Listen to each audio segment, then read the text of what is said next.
अस्सलाम वालेकुम। शुक्रुल्लाह के बाबरकत नाम से जो बड़ा मेहरबान और नहायत रहम करने वाला है।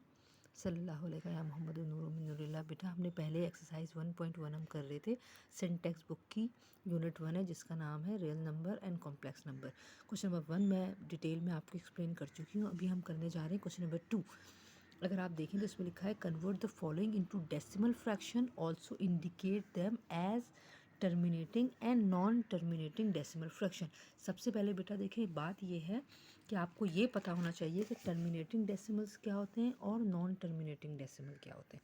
ठीक है, टर्मिनेटिंग डेसिमल वो होते हैं जो आप फ्रैक्शन करें और वो पॉइंट के बाद सॉल्व हो जाते हैं पूरे, यानी उनका रिमाइंडर ज़ीरो आता है, वो टर्मिनेटिंग कहलाते हैं। और जो चलते ही रहते हैं डेसिमल के बाद वो नॉन टर्मिनेटिंग होते हैं, यानी उनका डिनोमिनेटर ज़ीरो नहीं आता। ठीक है, तो अभी हम आपको जैसे ये पहला सवाल है 5/8। अब हम ये करते हैं, यहाँ डिनोमिनेटर है 8 और न्यूमरेटर है 5। अगर मैं इसको सॉल्व करूं तो 8 के टेबल में 5 नहीं आता। मैंने सबसे पहले पॉइंट लगाया, पॉइंट लगाने से पहले मैं ज़ीरो लगाऊंगी। अब पॉइंट लगाने के लिए मैंने अंदर ज़ीरो लगा दिया। 8 के टेबल में 8 6 48 आता है। जब मैंने यहाँ सिंपल माइनस किया तो हमारे पास रिमाइंडर बचा 2। हम डेसिमल क्योंकि एक दफ़ा लगा चुके हैं, अब मुझे जहाँ जहाँ ज़ीरो की ज़रूरत होगी मैं वो ज़ीरो लगाऊंगी। अब 8 के टेबल में 8 1 ज़ा 8 8 2 ज़ा 16। अगर मैं दोबारा माइनस करूँगी तो 10 में से 20 में से 16 गए तो बचे 4। पॉइंट हमारे पास मौजूद है, हम ज़ीरो लगा देते हैं। अब 8 5 ज़ा 40। बेटा अगर आप ये देखें, यहाँ रिमाइंडर कुछ नहीं बचा, हमारा फ्रैक्शन अल्हम्दुलिल्लाह पूरा सॉल्व हो गया है। तो 5/8 का आंसर आया है 0.625। तो दिस इज़ द टर्मिनेटिंग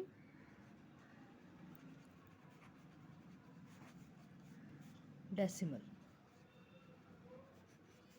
ठीक है, और ये देखें, अब ये क्वेश्चन नंबर 2 का पार्ट 2 है 4/18। जाहिर सी बात है डिनोमिनेटर 18 है तो हमने डिनोमिनेटर को रखा बाहर, और न्यूमरेटर 4 है तो हमने न्यूमरेटर को रखा अंदर।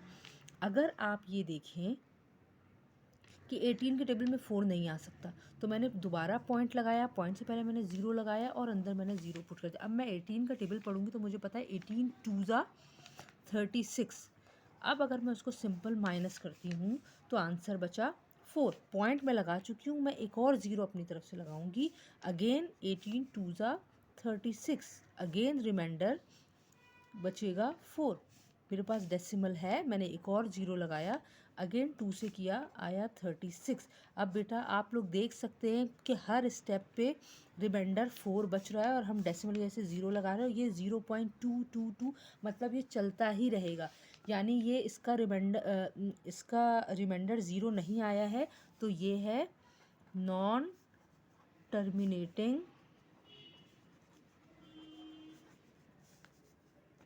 डेसिमल। ठीक है, अब आपको ये बात समझ में आ गई होगी। अब मैं कर रही हूँ पार्ट 3।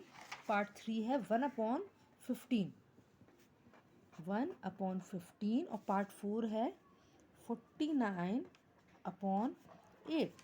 अब मैं आपको बताती हूँ 1/15 है अगर, तो हमेशा की तरह मैंने 15 डिनोमिनेटर था उसको बाहर रखा और 1 न्यूमरेटर को अंदर रखा। 15 की टेबल में 1 नहीं आएगा तो मैंने सबसे पहले पॉइंट लगाया तो फिर मैंने ज़ीरो लगाया। अब 15 के टेबल में 10 भी नहीं आएगा। अगर मैं डेसिमल लगाने के साथ 2 ज़ीरो एक साथ लगाऊंगी तो पॉइंट लगा के एक ज़ीरो, और फिर अगर मुझे एक साथ एक ही वक्त में 2 ज़ीरो लगाने हैं तो फिर एक बाहर और एक अंदर लगाना पड़ेगा।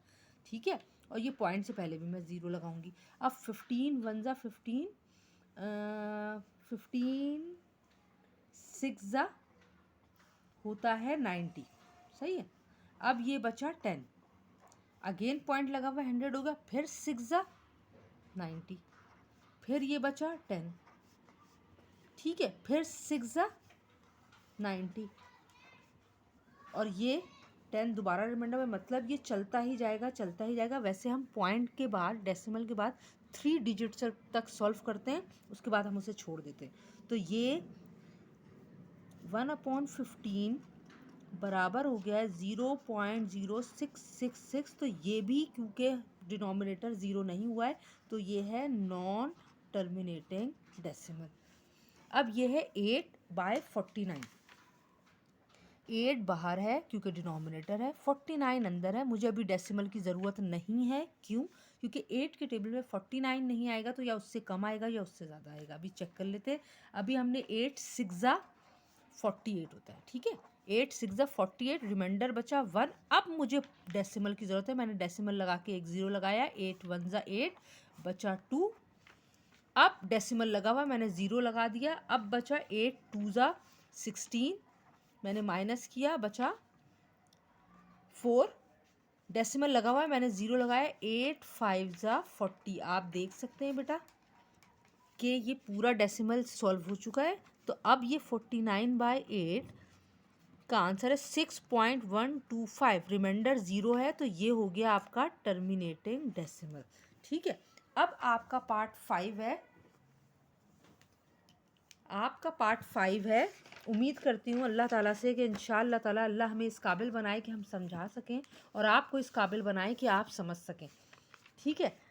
ये सेकंड लास्ट पार्ट है 207/15 और ये पार्ट 6 भी मैं लिख लेती हूँ 50/76, ठीक है बेटा।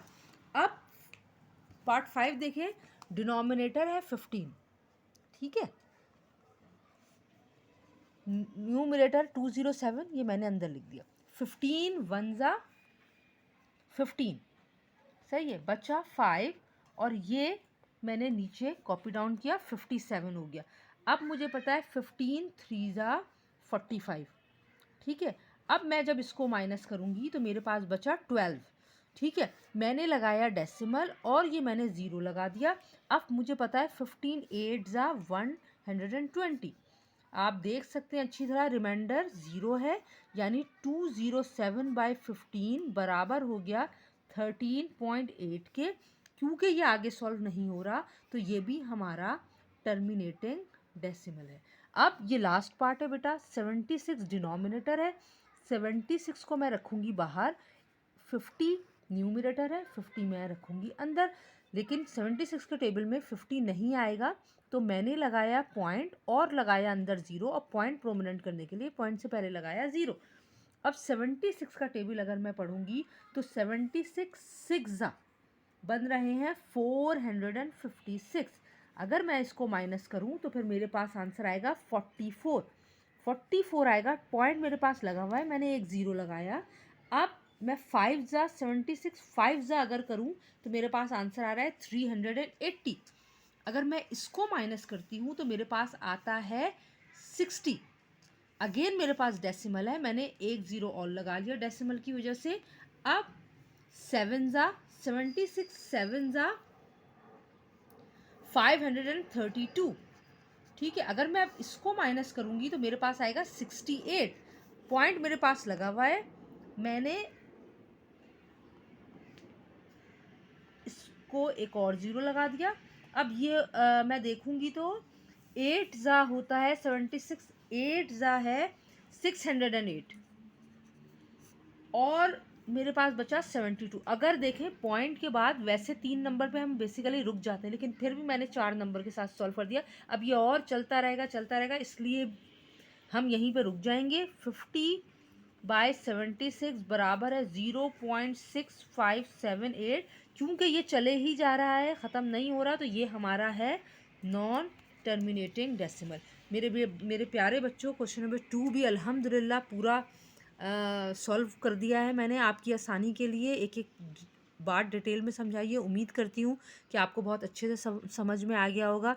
आपसे गुजारिश करती हूँ कि प्लीज़ मेरे चैनल को सब्सक्राइब करें ताकि आपको बुक में मौजूद तमाम सवाल के जवाबात मिल जाएं। और अगर आपको तब भी कोई परेशानी हो आप मुझे इनबॉक्स करें। बहुत शुक्रिया। दुआओं की तलबगार मिनाहिल रेहान।